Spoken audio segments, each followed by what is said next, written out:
En aquel tiempo Jesús decía al gentío: el reino de Dios se parece a un hombre que echa semilla en la tierra. Él duerme de noche y se levanta de mañana. La semilla germina y va creciendo, sin que él sepa cómo. La tierra va produciendo fruto sola. Primero los tallos, luego la espiga, después el grano. Cuando el grano está a punto, se mete la hoz porque ha llegado la siega. Dijo también: ¿con qué podemos comparar al reino de Dios? ¿Qué parábola usaremos? Con un grano de mostaza. Al sembrarlo en la tierra es la semilla más pequeña, pero después de sembrada crece, se hace más alta que las demás hortalizas y echa ramas tan grandes que los pájaros del cielo pueden anidar a su sombra. Con muchas parábolas parecidas les exponía la palabra, acomodándose a su entender. Todo se lo exponía con parábolas, pero a sus discípulos se lo explicaba todo en privado.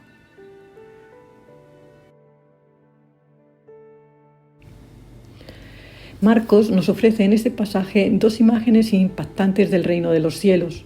Una, la semilla que crece por sí sola, la otra, el grano de mostaza.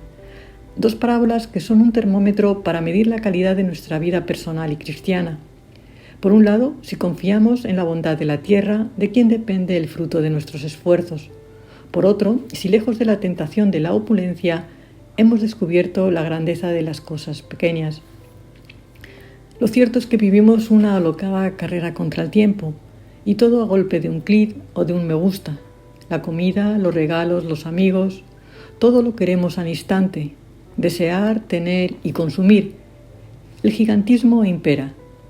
Las grandes metas, los grandes proyectos, los últimos modelos, en todo, tendríamos que preguntarnos si también en acogida, en amabilidad, en solidaridad, el doble rasero borra cualquier viso de responsabilidad y nos excusamos diciendo que todo es sostenible. Así procedemos como si fuésemos los reyes del universo, como si todo dependiese de nosotros, cuando, en realidad, como enseña la semilla que crece por sí sola, todo sucede al revés.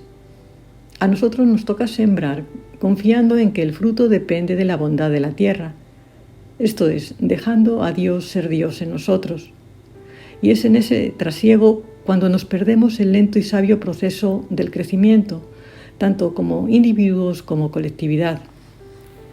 No estamos destinados a vivir en un estado embrionario, sino a desarrollar nuestra esencialidad en el espacio y en el tiempo que nos toca vivir. Por eso, perdidos en esa vorágine, se nos escapa la vida y corremos el riesgo de olvidarnos de Dios. Porque Él y su reino, lejos de esa ingeniería de lo inmediato y de la opulencia, está cernido en la sabiduría de la siembra y de la pequeñez, tal y como enseña la economía de la encarnación. Jesús, paradigma de la pequeñez, es imagen del grano. Siendo él mismo el reino, está referenciado en la semilla de mostaza. Fascinante y sorprendente contraste. ¿Hay algo más pequeño que una semilla y más grande que el reino? Pero esta es la lógica de Dios.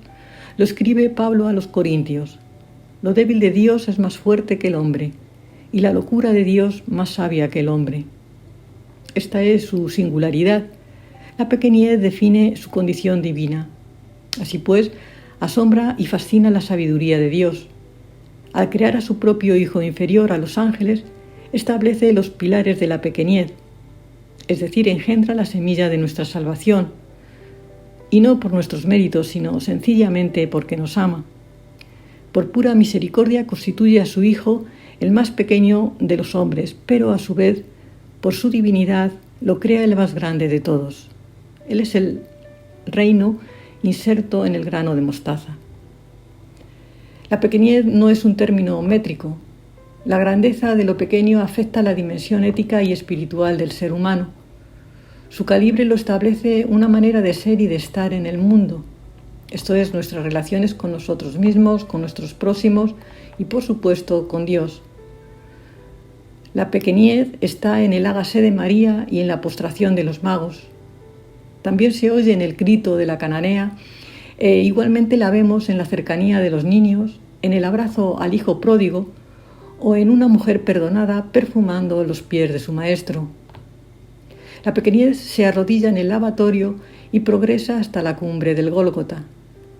Es en ese vértice del amor donde el grano, una vez traspasado, muestra la grandeza oculta en su aparente debilidad, el prodigio del reino de los cielos escondido en una diminuta semilla de mostaza. Pequeña, pero la más alta de todas las hortalizas, bajo cuya sombra anidan los pájaros del cielo.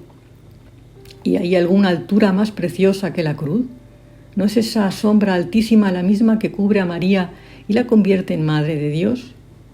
Y en el Calvario, con su Hijo yacente en los brazos, ¿no es Él el grano de mostaza que la fecunda y la convierte en Madre de la Iglesia?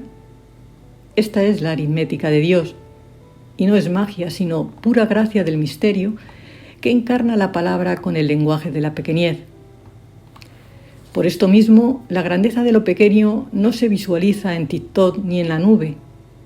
Ahora las nubes no guían a los profetas, ahora son meros trasteros de la Big Data programados para la inmediatez, esa tan ajena a la siembra del labrador, tan distante del lento madurar de la semilla en la tierra. No, la pequeñez no anida en esas redes. A Dios no se le experimenta en el metaverso, a Dios se le encuentra tierra adentro, en el surco donde madura la simiente. Él es el grano del reino y esta es su parábola.